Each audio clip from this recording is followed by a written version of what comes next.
Olá, queridos irmãos, amigos, uma boa noite para vocês. Que bom, que alegria ter vocês com a gente nessa noite, para mais um tempo de estudo, de meditação, né? E hoje a gente vai falar de um assunto super relevante para a nossa fé. Eu queria te convidar aí a estar junto com a gente, convidar mais alguém, participar, comentando, deixando aí o seu like, compartilhando. Vai ser sempre uma alegria para nós ter vocês aqui com a gente. Como toda sexta-feira, a gente separa um tempo para o estudo das Escrituras. E hoje a gente vai falar de um assunto super importante, que é a doutrina da Trindade. Um assunto, às vezes até polêmico em alguns meios, né? Mas acredito que para nós não tem muita polêmica não. E a gente vai tentar, se Deus nos der graça nessa noite, de maneira didática, colocar algumas observações, alguns pontos importantes sobre essa doutrina, chamada doutrina da Trindade. Primeiro a gente tem que começar dizendo que a palavra Trindade você nunca vai achar na Bíblia, né? É uma palavra que os estudiosos das Escrituras designaram para sistematizar o estudo, né? É uma maneira de dar nome, nominar um assunto, um determinado assunto. No caso aqui, os atributos de Deus, a sua essência, a sua substância, as suas multifacetas, né? Então é um assunto bastante complexo, muito rico e fascinante, né? E a gente se deleita nesse assunto. Então a gente vai falar um pouquinho da Trindade, que embora seja algo que a gente não vai encontrar escrito nas Escrituras, esse assunto está totalmente implícito nas Escrituras. A gente vai estar falando disso e trazendo textos que corroboram essa afirmação, né? O que seria a Trindade, né? Trindade a gente pode definir como a união de três pessoas em uma só divindade, né? É assim o Deus que nós adoramos, né? O Deus que nós servimos. Ele é três pessoas sem ser muitos deuses, sendo um único Deus, né? É uma coisa meio difícil de acomodar na nossa mente, mas mediante a fé no nosso espírito isso se acomoda bem, né?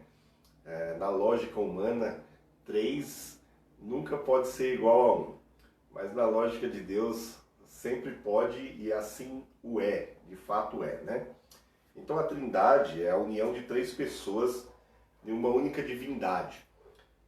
O Deus que nós adoramos, o Deus que as Escrituras chamam de o Deus de toda a terra, o Criador dos céus e da terra, ele é um Deus triuno. E a gente vai falar disso hoje um pouquinho. A gente tem que começar indo lá para o início da Bíblia, lá no comecinho, no Gênesis, lá no princípio, né? Lá a gente consegue ver de maneira implícita, quase explícita, né? Esses papéis da Trindade, né? Essa divisão, essa definição.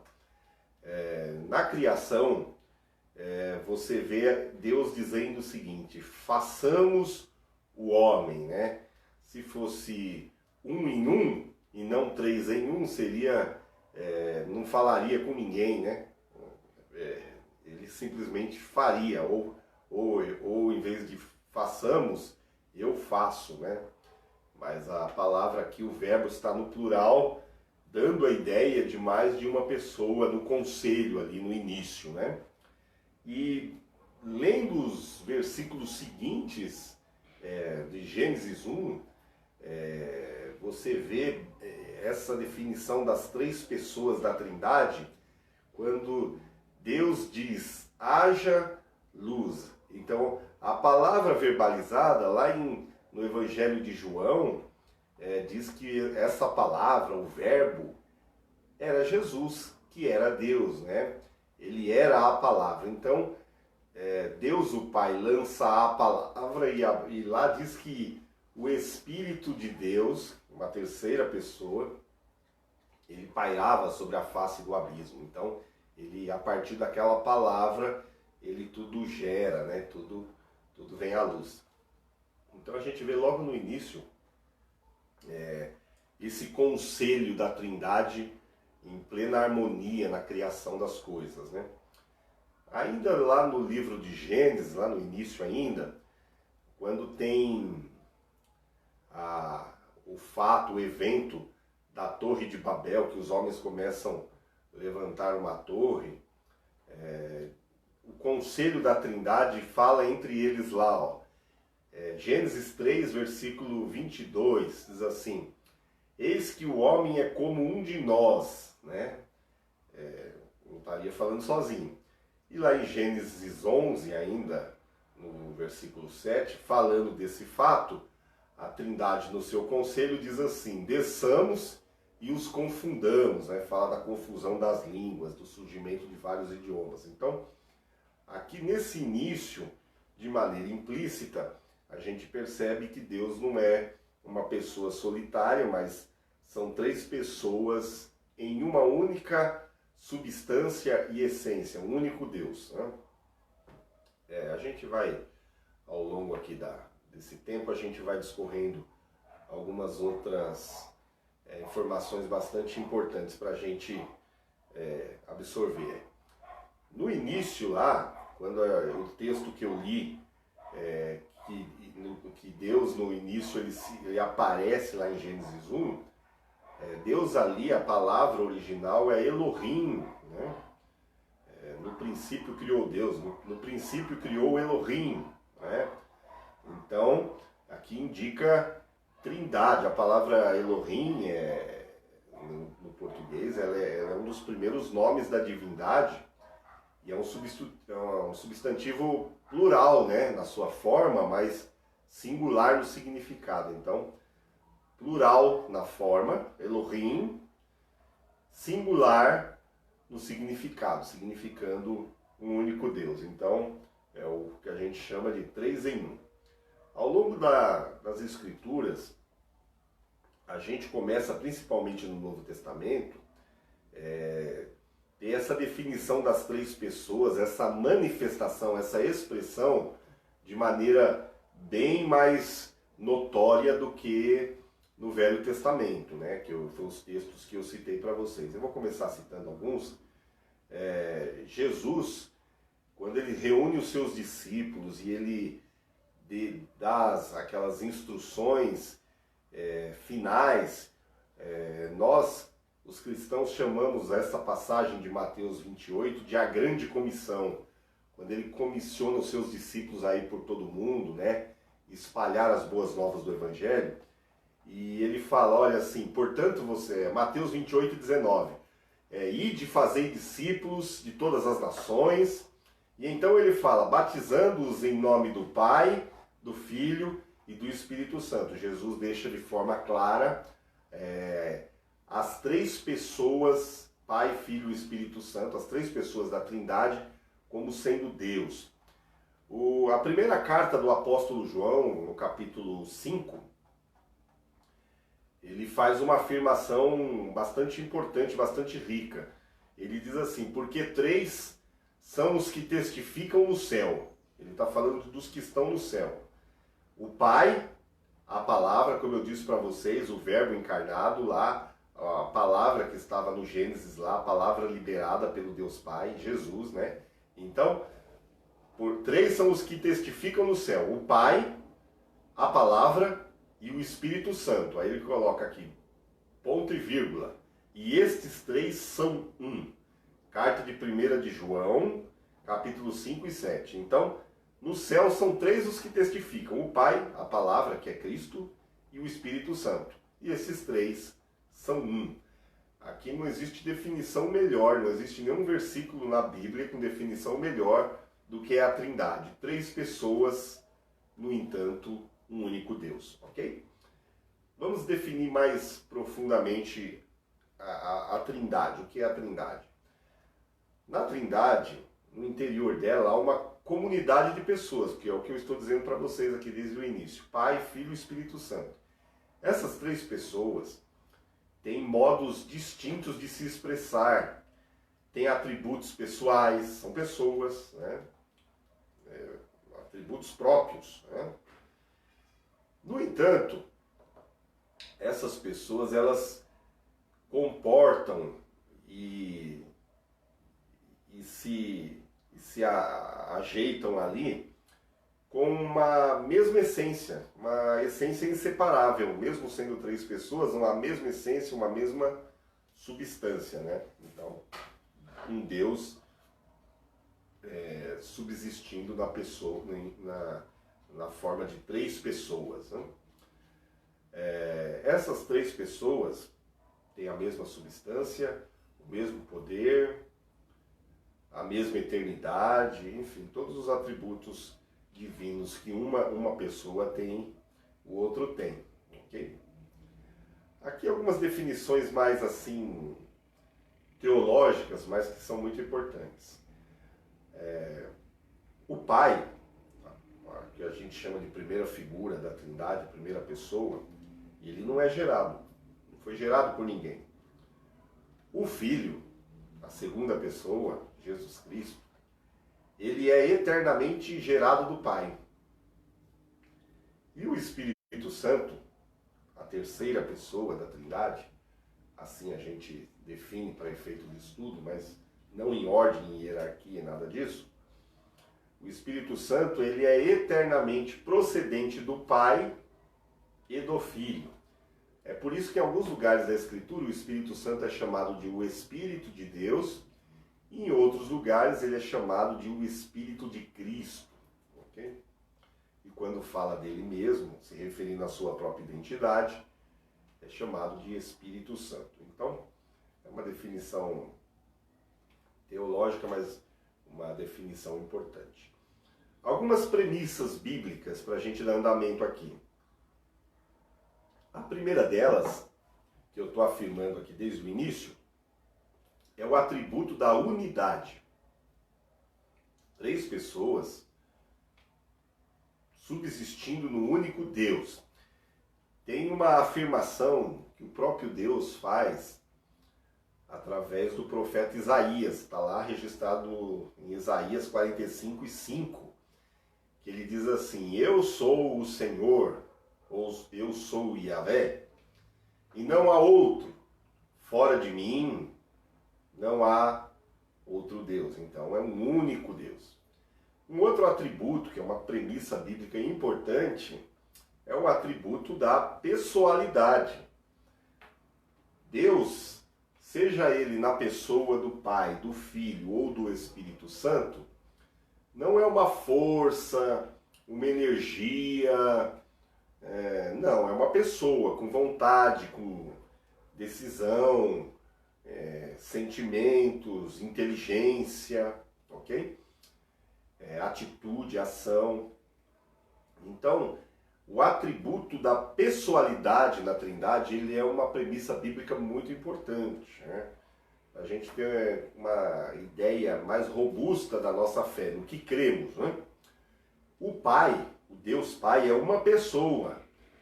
Evangelho de João, capítulo 16, versículo 27, diz assim: pois o mesmo Pai, se referindo a Deus, vos ama, visto como vós me amastes, Jesus está dizendo isso, e crestes que saí de Deus. Então, no Evangelho de João, capítulo 16, 27, há essa afirmação do próprio Jesus Cristo na pessoa do Filho, a pessoa do Filho na Trindade, dizendo: pois o mesmo Pai vos ama, visto que vós me amastes e crestes que saí de Deus. Se o Pai é uma pessoa, e o atributo da pessoalidade é de toda a divindade, o Filho também é uma pessoa.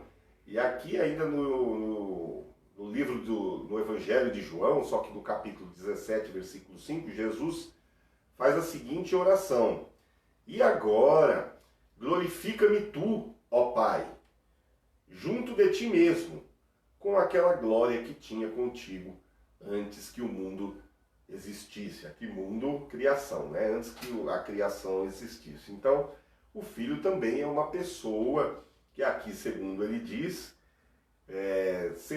já foi, né? Hoje, já glorificado ao lado do Pai, com a mesma glória que ele tinha no princípio. O Espírito Santo também tem o atributo, possui o atributo da pessoalidade. Ele também é uma pessoa. Tem gente que pensa que o Espírito Santo é uma força, uma energia, uma coisa no ar. Então a pessoa vai no culto da busca do Espírito Santo e acha que o Espírito Santo é uma coisa assim, que está na atmosfera. Não, não tem nada a ver com isso. O Espírito Santo é uma pessoa que tem vontade também, que tem inteligência. E aqui, na carta do apóstolo Paulo aos Romanos, capítulo 8, versículo 26, ele fala da ação dessa pessoa do Espírito Santo em nosso favor. Está dizendo assim: da mesma maneira, também o Espírito, aqui Espírito com letra maiúscula, se referindo à pessoa do Espírito Santo, ajuda nas nossas fraquezas, porque não sabemos o que havemos de pedir como convém, mas o mesmo Espírito intercede por nós com gemidos inexprimíveis. Então, esses 3 versículos que eu li para vocês, aqui está de maneira explícita colocado nas Escrituras o atributo da pessoalidade na Trindade. Então, Pai, Filho e Espírito Santo são pessoas. Então, 3 pessoas num único Deus. O mais importante, e aqui a premissa mais combatida pelas heresias e pelos falsos ensinos, é o atributo da divindade para as 3 pessoas. O Pai é Deus, o Filho é Deus e o Espírito Santo também é Deus. Okay? O próprio apóstolo João, ele diz que quem não reconhece essas 3 pessoas como divinos, como sendo Deus, está debaixo de uma influência maligna. E ele diz que essa influência é o espírito do anticristo, que é o anticristo que não confessa que Jesus é Deus, ok? Então vamos lá. O atributo da divindade aqui na pessoa do Pai.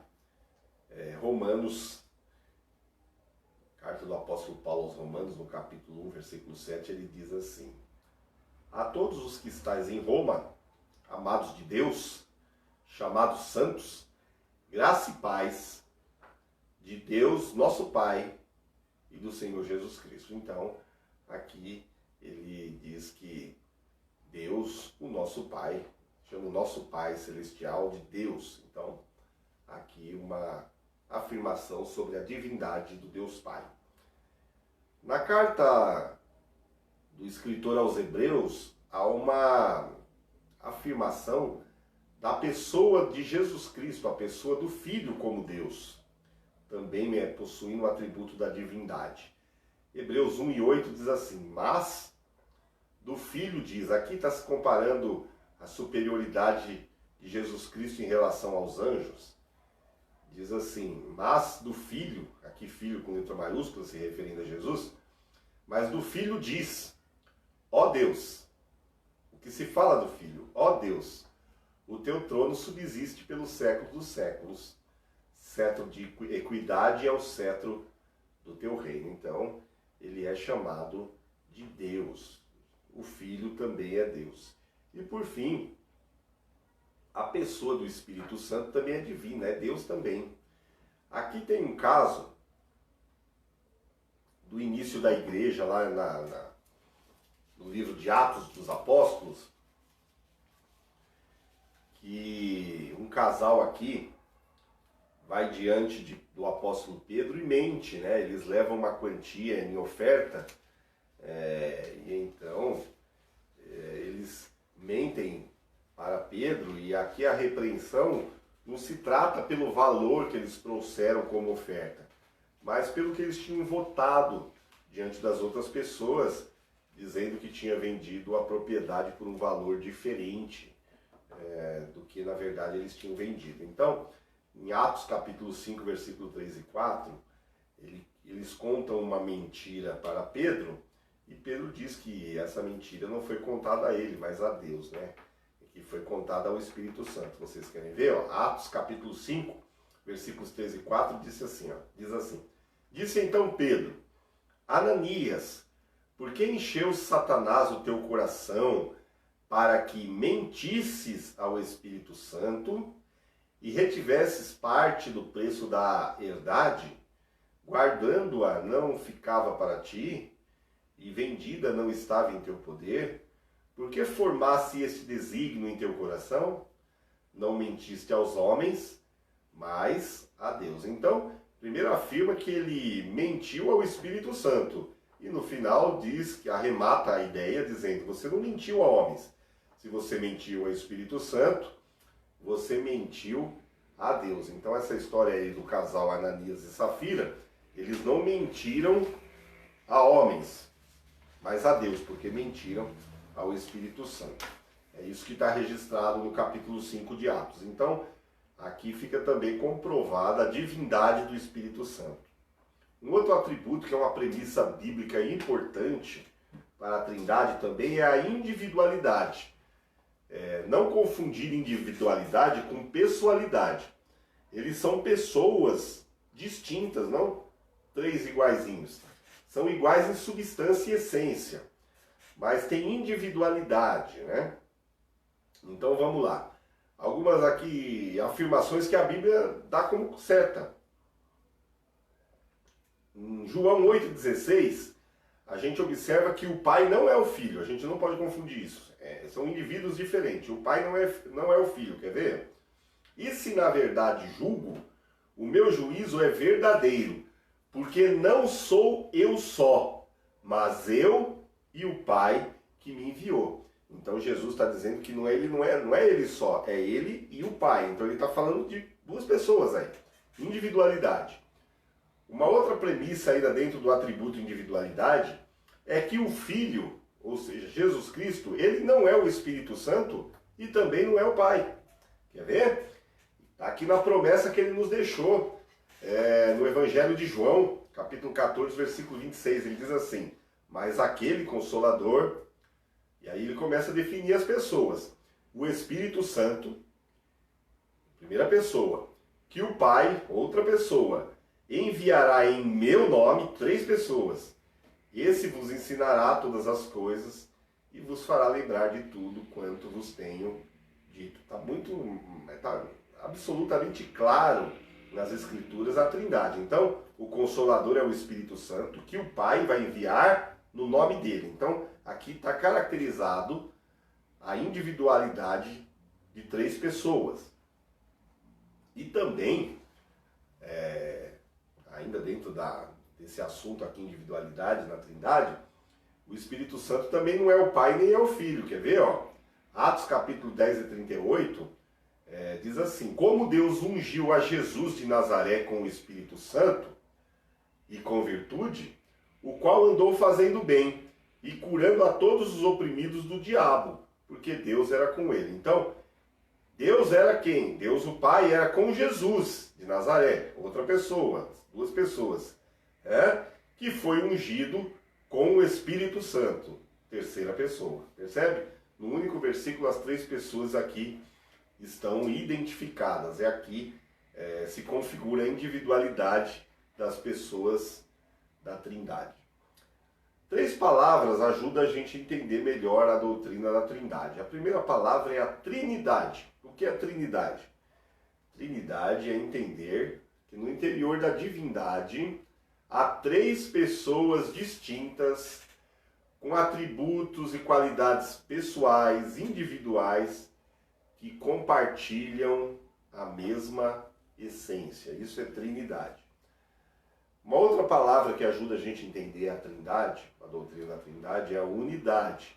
É enfatizar o conceito de um só Deus em três pessoas. A gente não pode perder isso aí, nem cometer o erro de promover a ideia de que existam três deuses, né? Uma ideia panteísta. Não, três pessoas subsistindo no único Deus, né? Pessoas distintas, com pessoalidade, individualidade, aqui como a gente já falou, próprio, né? Então a gente crê nisso. 3 pessoas, Pai, Filho e Espírito Santo, subsistindo num único Deus. E a terceira palavra que ajuda a gente a entender é a igualdade. A gente tem uma ideia de que um é maior, um tem mais poder que o outro, mas a gente vai entender isso já já. A igualdade significa exatamente que cada uma das 3 pessoas dessa trindade, eles são iguais. Tem gente que pensa que o pai é maior ou superior ao filho, e esse é maior que o Espírito Santo. Mas não é verdade, não há prioridade na divindade, né? O que existe no plano de redenção do homem, no plano de redenção da humanidade, no conselho da Trindade, aquele conselho que nós já vimos aqui no comecinho, ficou definido que o Filho se faz subordinado ao Pai, cumprindo o propósito desse Deus do novo pacto, né? E o Espírito Santo se subordina ao Filho, né? Mas isso em relação à redenção, ao plano de redenção do homem, né? Embora a gente deva considerar que existe essa subordinação funcional, assim, é só de funcionalidade, não é de essência, né? Tanto o Filho como o Espírito, como eles estão na mesma condição, né? E são eternos com o Pai, e, enfim, são iguais, ok? Em poder e tudo mais. Essas 3 pessoas, Pai, Filho e Espírito Santo, eles possuem atributos próprios da divindade, né?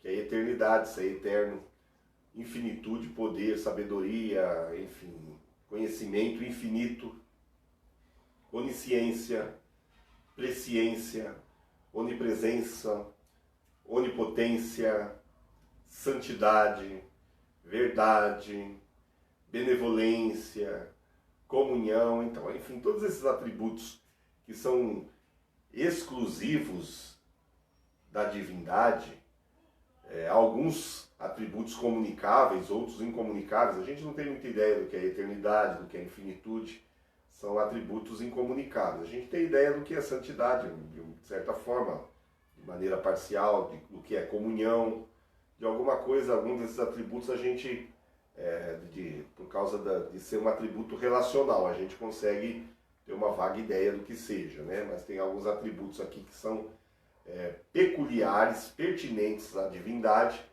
que são incomunicáveis. A gente não consegue alcançar a ideia plenamente do que seja, né? Falando dessas funções, desses papéis na Trindade, em relação ao plano de redenção, a Bíblia nos apresenta essas 3 pessoas da seguinte forma. O Deus Pai, o Pai, ele é oculto ao mundo, ninguém pode vê-lo, ok?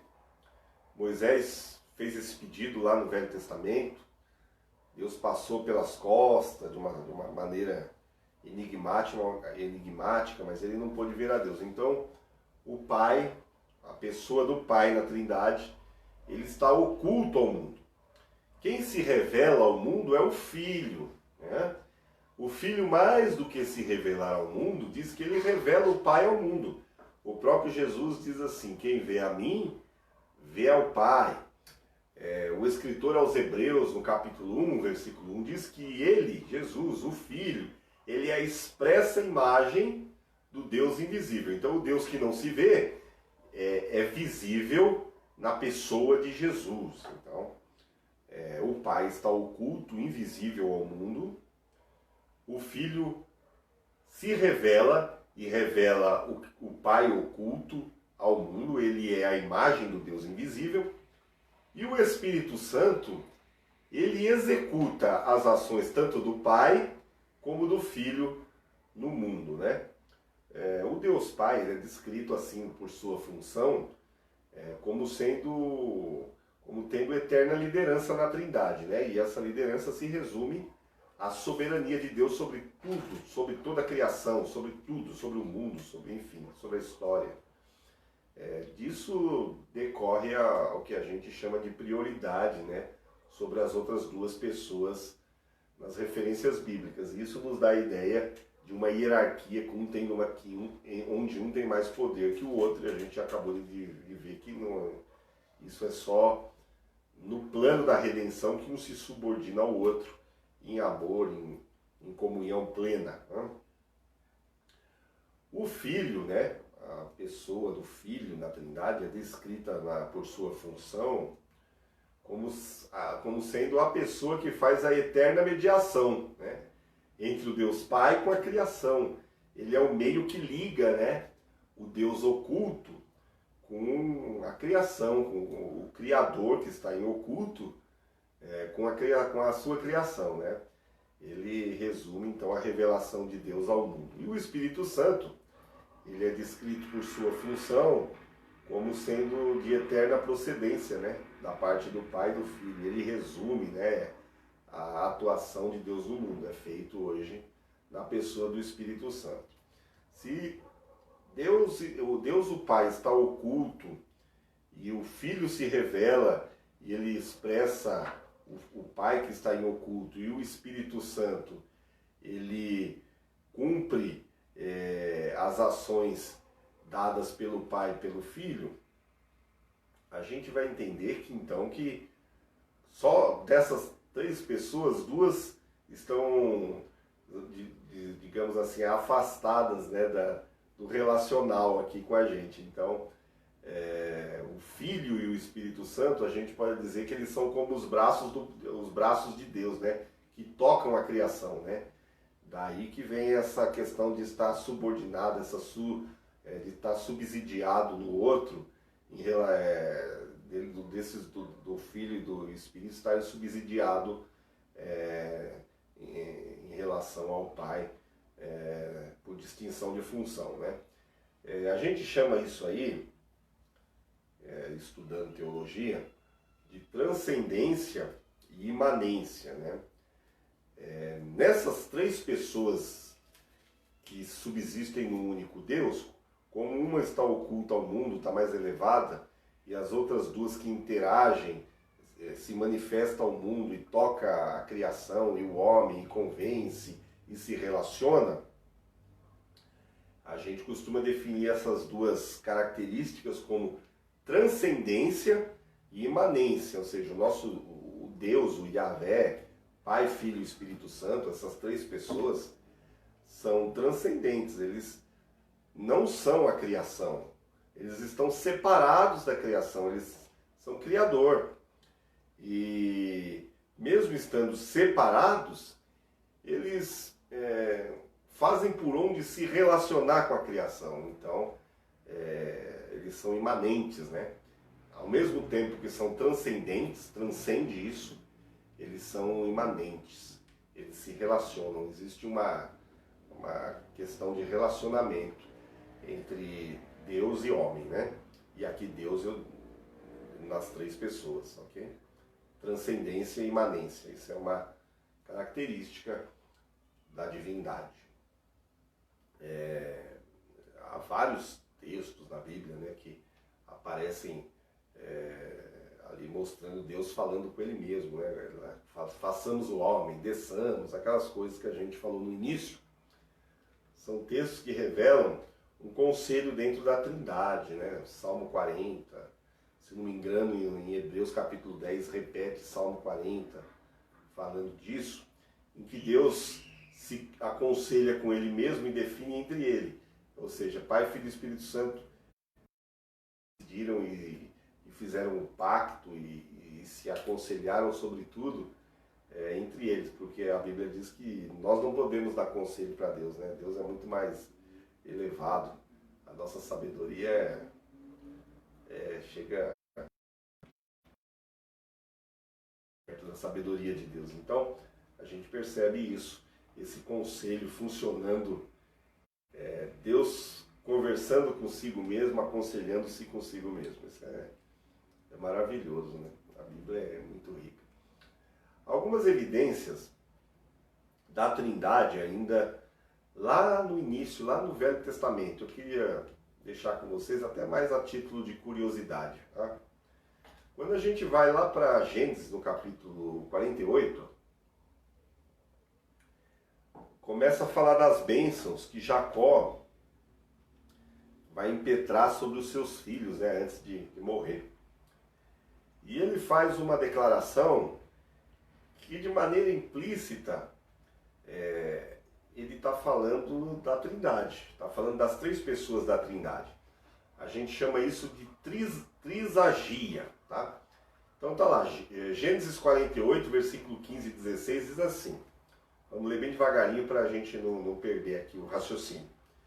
E abençoou a José e disse, o Deus, aqui primeiro ele fala de uma pessoa, o Deus em cuja presença andaram os meus pais Abraão e Isaque, vírgula, o Deus que me sustentou desde que nasci até esse dia, falando de outra pessoa, e no versículo 16 ele fala, o anjo que me livrou de todo mal, aqui anjo não é anjo criatura não, aqui a palavra original é Goel, filho, o anjo que me livrou de todo mal, abençoe estes rapazes e seja chamado neles o meu nome e o nome de meus pais Abraão e Isaque e multipliquem-se como peixes em multidão no meio da terra. Então, nesse texto a gente está vendo nas palavras de Jacó a menção de três pessoas distintas da Trindade. O Deus em cuja presença andaram os seus pais, o anjo Goel, que o tem livrado, e o Deus que o tem sustentado. Então, isso se chama trisagia. Ainda no Velho Testamento não dava para eles falar em Pai, Filho e Espírito Santo, porque como vocês são estudiosos da palavra, sabem, ainda o Filho não tinha sido manifesto ao mundo, Jesus ainda não tinha sido encarnado, e o Espírito Santo ainda não tinha sido dado. Isso só aconteceu por ocasião do evento de Pentecostes, né, que está descrito lá em Atos 2.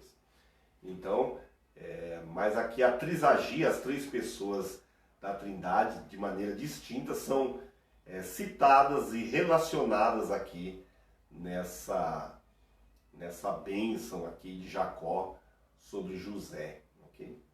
Uma outra trisagia que acontece no Velho Testamento está lá no livro de Números, capítulo de número 6, dos versículos 24 a 26, fala da bênção aarônica, ou seja, a bênção que o sumo sacerdote ele lançava sobre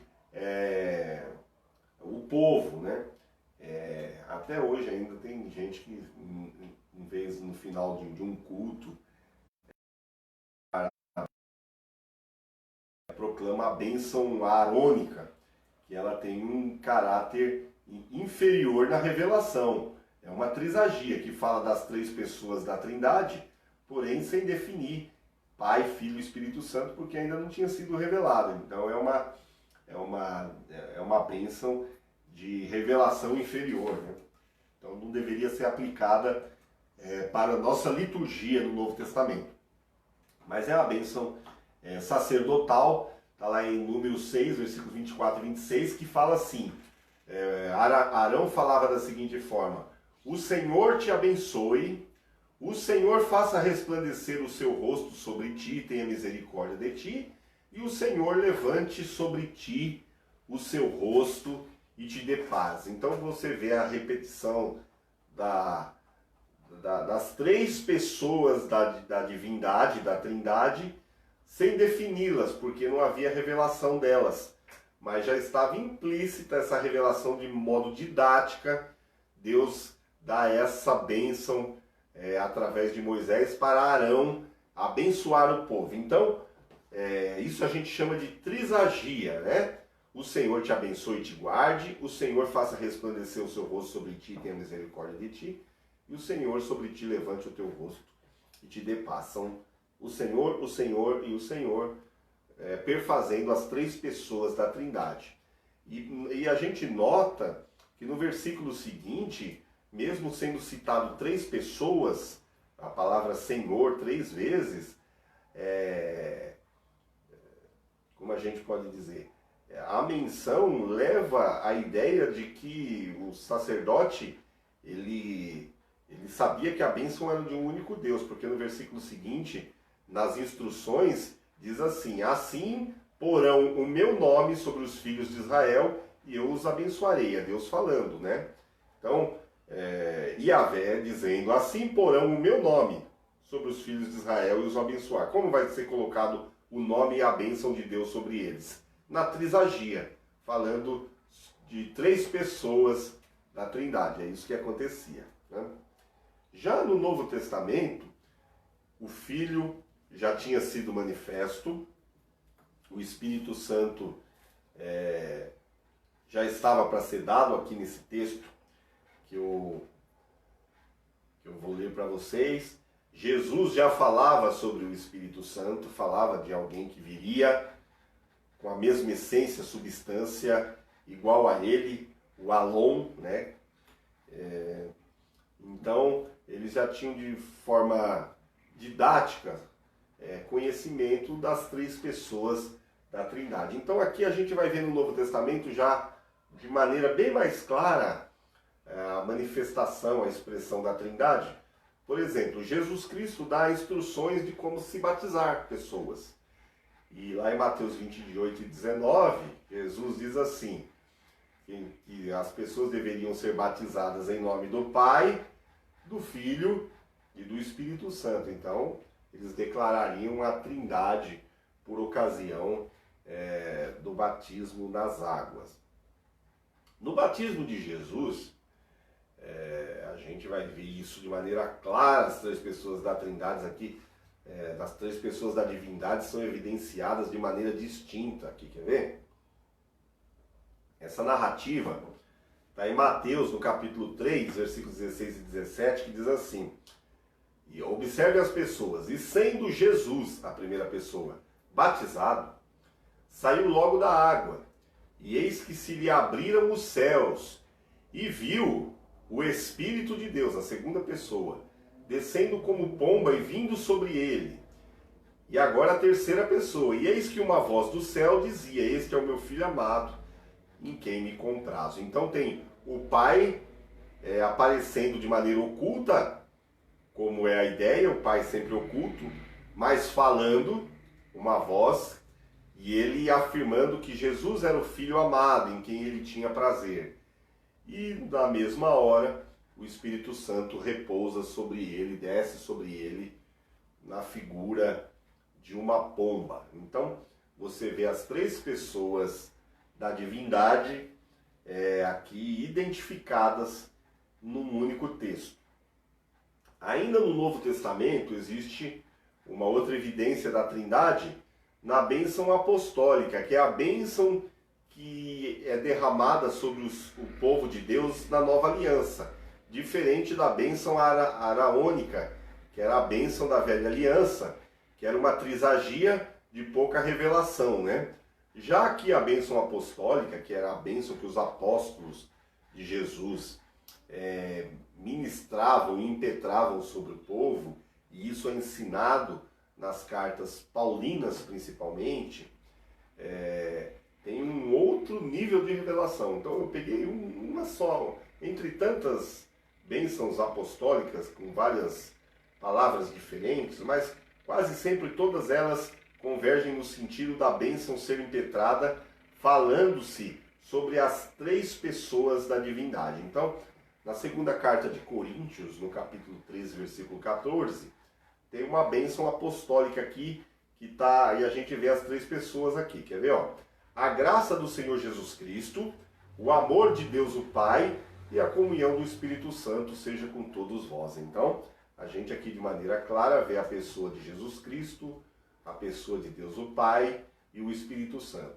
A graça de Jesus, o amor de Deus e a comunhão do Espírito Santo seja sobre todos vós. Essa talvez seja a bênção apostólica mais proclamada hoje no Novo Testamento, nas igrejas, né? Talvez seja essa daí. Ela substitui a bênção de Arão, que era só uma trisagia. Eu vou repetir, com um grau de revelação inferior. Eu trouxe aqui para vocês alguns casos de Velho Testamento, com as suas trisagias, e do Novo Testamento, que é de maneira mais concreta, claro, com maior grau de revelação, Mas tem um caso interessante de uma situação que começa no Velho Testamento e é explicada no Novo Testamento. É uma prova espetacular da Trindade para aqueles grupos religiosos que negam a pessoa de Jesus como sendo Deus, né? Os unicistas, né? Aqueles que dizem que só a pessoa de Jesus é Deus e as outras não são, né? Eles não aceitam as três pessoas na Trindade. No livro do profeta Isaías, no capítulo 6, existe uma narrativa muito conhecida sobre o chamado de Isaías, do profeta Isaías. E então ele vai pregar, vai sair pregando, profetizando. Então, mas ele tem que passar por um processo, né? Ele tem que se ver a si mesmo, as suas mazelas, né? Então tá lá, Isaías 6, versículos 1 a 3, eu peguei só os 3 primeiros versículos, que eu quero me deter neles. Está escrito assim: no ano em que morreu o rei Uzias, e vocês sabem que Isaías era parente de Uzias, no ano em que morreu o rei Uzias, eu vi também ao Senhor. Aqui ele diz que no ano que o rei Uzias morreu, ele viu ao Senhor. Aqui a palavra é Yahvé. Ele viu ao Senhor, ele viu a Yahvé assentado sobre um alto e sublime trono. E a cauda do seu manto enchia o templo. Serafins estavam por cima dele, cada um tinha 6 asas, com 2 cobriam seus rostos, com 2 cobriam seus pés, e com 2 voavam. E clamavam uns aos outros, dizendo, e aqui tem outra trisagia: Santo, Santo, Santo é o Senhor dos exércitos. Toda a terra está cheia da sua glória. Gente, o jargão Santo, Santo, Santo não é uma quantia de santos aleatória. Deus é santo 3 vezes. Ele é santo, santo, santo, porque são 3 pessoas. É por isso que isso é dito em toda a Bíblia, desde o Velho Testamento até Apocalipse. Ok? É uma trisagia. Isaías ainda não conhecia a manifestação de Jesus Cristo, encarnado, o Verbo de Deus. E muito menos, embora profetizasse sobre a inspiração do Espírito Santo, também isso era para ele tinha um véu de revelação em cima, e ele não conseguia ter a visão e a revelação que nós temos hoje, né? Então, ele via então que os serafins, eles não podiam ver a glória de Deus, eles cobriam o rosto e eles falavam, eles olhavam para Yahvé, o Senhor dos exércitos, que está falando de um Deus, e eles falavam: Santo, Santo, Santo é o Senhor dos exércitos. Ao mesmo tempo que está falando das 3 pessoas, Santo, Santo, Santo, na trisagia, está falando de um único Deus. É o Senhor, ou é Yahvé, ou Yahvé Sabaoth, ou é o Senhor dos exércitos. Então, aqui é o primeiro texto que a gente percebe. Se a gente lê de maneira como Isaías via, ou seja, como foi narrado no livro do profeta Isaías, ainda sobre o véu de Moisés, a gente vai entender que ele está narrando que a adoração dos serafins foi dirigida, essa é a primeira visão, a Yahvé, que nada mais é do que a gente tem a representação de Deus o Pai, certo? Essa é a visão sob o véu de Moisés, que Isaías narrou a adoração dirigida ao Senhor dos exércitos, a Yahvé, a Deus o Pai. Mas há um desenrolar desse texto profético no Novo Testamento. No Evangelho de João, no capítulo 12, dos versículos 39 a 41, diz que Isaías não viu simplesmente ao Deus Pai, a Yahvé. Ele viu algo mais, e aí, sem o véu, a revelação é maior. O Evangelho de João fala assim, então, nesse texto aqui: por isso, falando daqueles que iam ouvir a mensagem de Isaías e não iam crer. E aí ele fala assim: por isso não podiam crer. Então Isaías disse outra vez: cegou-lhe os olhos e endureceu-lhes o coração, a fim de que não vejam com os olhos e compreendam no coração e se convertam e eu os cure. Então, aí no versículo 41 diz assim: Isaías disse isso quando viu a sua glória e falou dele. Está falando de Jesus. Jesus que disse isso, que eles vendo não viriam, compreendendo no coração, não compreenderiam no coração, não se converteriam e eles não seriam curados. Jesus não os curaria. Ok? Está em Mateus 13 isso. Então, aqui o Evangelho de João diz que Isaías viu a glória de Cristo. Então, lá em Isaías diz que ele viu o Senhor dos Exércitos. Aqui no Evangelho de João diz que ele viu a glória da pessoa de Jesus e falou dele. Lá, quando ele disse santo, santo, santo, é o Senhor dos Exércitos, ele estava também falando de Jesus. Não só de Yahvé, o Pai, do Senhor dos Exércitos, do Pai. Mas estava falando de Jesus. Mas a revelação não termina por aí ainda. A gente vai para Atos capítulo 28 e aqui está narrado que também nessa visão de Isaías estava presente a pessoa do Espírito Santo. Né? Olha lá, Atos 28, versículos 25 a 27, está escrito assim: e como ficaram entre si discordes, ou seja, não concordaram, despediram-se. E então Paulo disse esta palavra, o apóstolo Paulo disse esta palavra: bem falou o Espírito Santo a nossos pais pelo profeta Isaías. Quem falou lá em Isaías 6? O Espírito Santo. Dizendo: vai a este povo. Está falando da mesma texto que está narrado no Evangelho de João. Vai a este povo e dize: de ouvido ouvireis, e de maneira nenhuma entendereis, e vendo vereis, e de maneira nenhuma percebereis. Porquanto o coração deste povo está endurecido, e com os ouvidos ouviram pesadamente, e fecharam os olhos, para que nunca com os olhos vejam, nem com os ouvidos ouçam, nem com o coração entendam, e não se convertam, e eu os cure. Então, Isaías, a gente lendo Isaías tem a ideia de que lá estava Deus o Pai presente na visão dele. O Evangelho de João diz que na visão Isaías viu a Jesus. E agora, o apóstolo Paulo diz que quem falou com Isaías na visão foi o Espírito Santo. Então você percebe que lá naquele momento, naquela cena, estavam as três pessoas da divindade, né? É uma prova inequívoca, né? E aí a gente entende porque os serafins falavam santo, santo, santo, né? É uma prova maravilhosa.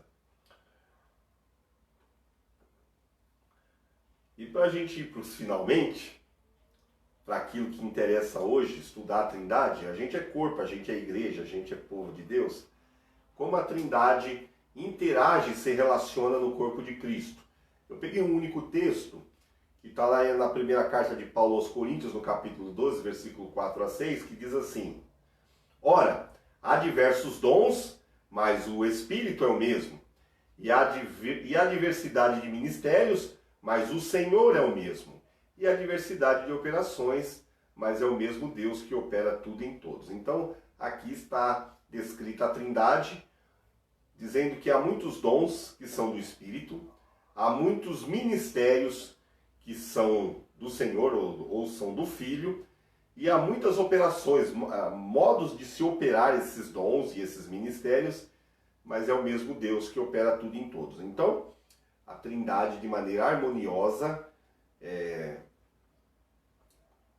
um distribui o dom, outro faz esse dom virar ministério e o outro capacita sem roubar a individualidade e a personalidade de cada pessoa nas formas de operar esse dom. Então, a Trindade trabalha de maneira harmônica, numa perfeita sincronia no meio da igreja, no corpo de Cristo, ok? Então, a Trindade está presente dessa forma.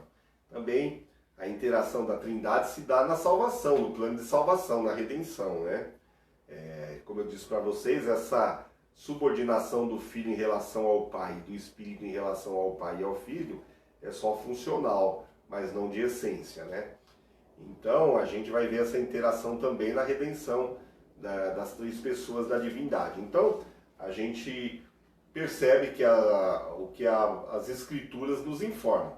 Na carta de Paulo aos Efésios, no capítulo 1, versículos 3 a 5, lá diz que é o Pai, a pessoa do Pai, que predestina e elege no Filho aqueles que são filhos, que serão filhos por adoção.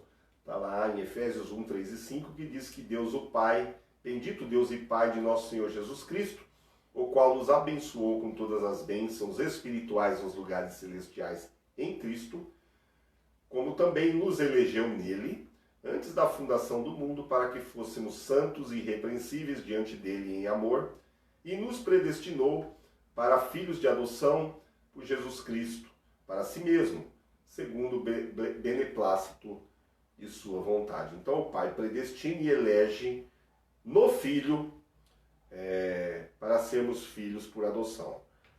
Tem gente que odeia esse versículo, mas a palavra eleição e predestinação na Bíblia ela ocorre muitas vezes. E ela é bíblica. Você não pode negar. Você pode não concordar, mas ela é bíblica. Também, então nesse plano, o Pai elege e predestina no Filho, e o Filho paga o preço dessa redenção, né? A parte de Jesus no plano da redenção se resume na sua encarnação, na sua morte, na sua ressurreição, na sua ascensão e, por fim, no seu sacerdócio eterno. Eu peguei um único texto, são muitos textos, lá no escritor aos Hebreus, capítulo 7, versículo 25 e 26, que diz assim: porque nos convinha ter tal sumo sacerdote, santo, inocente, imaculado, separado dos pecadores e feito mais sublime do que os céus. Então, o Filho, ele paga o preço da redenção, e o Espírito Santo, a pessoa do Espírito Santo, aplica a obra da redenção. Então o Pai planeja a redenção, o Filho paga o preço da redenção, torna ela possível, disponível, mas quem vai fazer com que tudo isso se torne realidade no ser humano é o Espírito Santo. Sem ele, a obra da redenção não é completa, né?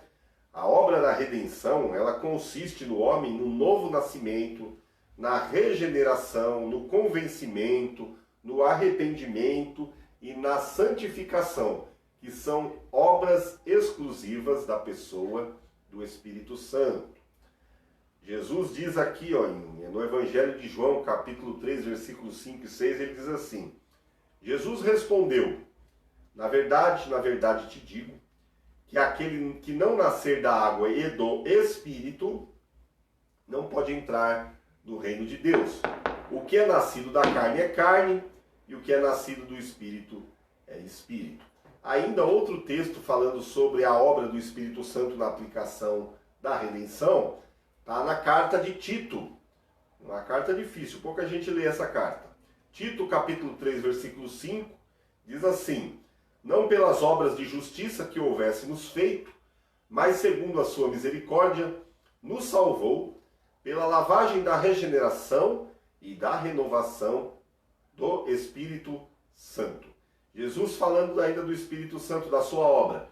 Jesus disse lá em João 16 e 8, quando ele vier, o Espírito Santo, ele vai convencer o mundo do pecado, da justiça e do juízo. Então é ele que aplica o plano da redenção. E aqui, o apóstolo Pedro, ele faz aqui um preâmbulo, um prelúdio da sua carta aos dispersos, que estão espalhados pela Ásia, por Capadócia, Bitínia, enfim. E ele começa dizendo assim, carta de 1 de Pedro, versículo 1 e 2, ele fala assim: eleitos, segundo a presciência do Deus Pai. Aqui ele coloca a ação de acordo com a pessoa da Trindade. Eleitos, segundo a presciência de Deus Pai, em santificação do Espírito, para a obediência e a aspersão do sangue de Jesus Cristo, graça e paz vos sejam multiplicados. Então, eleição segundo a presciência do Deus Pai, santificação pelo Espírito Santo, obediência à aspersão do sangue de Jesus. Com isso, recebemos graça e paz, é o que ele diz lá. E o apóstolo Paulo, ele deixa algumas afirmações importantes sobre a obra do Espírito Santo, que ele diz que é o Espírito Santo que nos transforma de glória em glória, até nos tornarmos na imagem do Senhor. Isso está em 2 Coríntios 13:18. É o Espírito Santo que produz em nós o seu fruto, está lá em Gálatas 5. E é ele que nos leva a andar nele e a viver nele, também em Gálatas 5. Na nova aliança, o apóstolo Paulo diz, ele chama essa nova aliança, o Novo Testamento, de ministério do Espírito, né? Que é o tempo que o Espírito Santo aplica tudo aquilo que foi concebido na eternidade no conselho da Trindade. O Espírito Santo ele veio para cumprir, para concluir essa obra da redenção em nós. E é por isso que ele mora dentro de nós, estará conosco até os últimos dias, até a consumação dos séculos. Era isso, gente, que eu tinha para falar para vocês hoje sobre a Trindade. É um assunto muito grande, muito complexo, repleto de muita riqueza, mas eu tentei sintetizar aqui de maneira que não fique muito pesado e a gente possa ter um entendimento razoável de como o Deus que nós servimos, mesmo sendo 3 pessoas, é um único Deus que nos conhece intimamente e trabalha e planeja sobre a nossa vida, e nos guarda, nos esconde e provê nele mesmo tudo que nós precisamos. Deus te abençoe. Você tenha um resto de noite abençoado. Deixa aí o seu comentário, a sua curtida. Para nós vai ser sempre uma alegria ter você com a gente aí.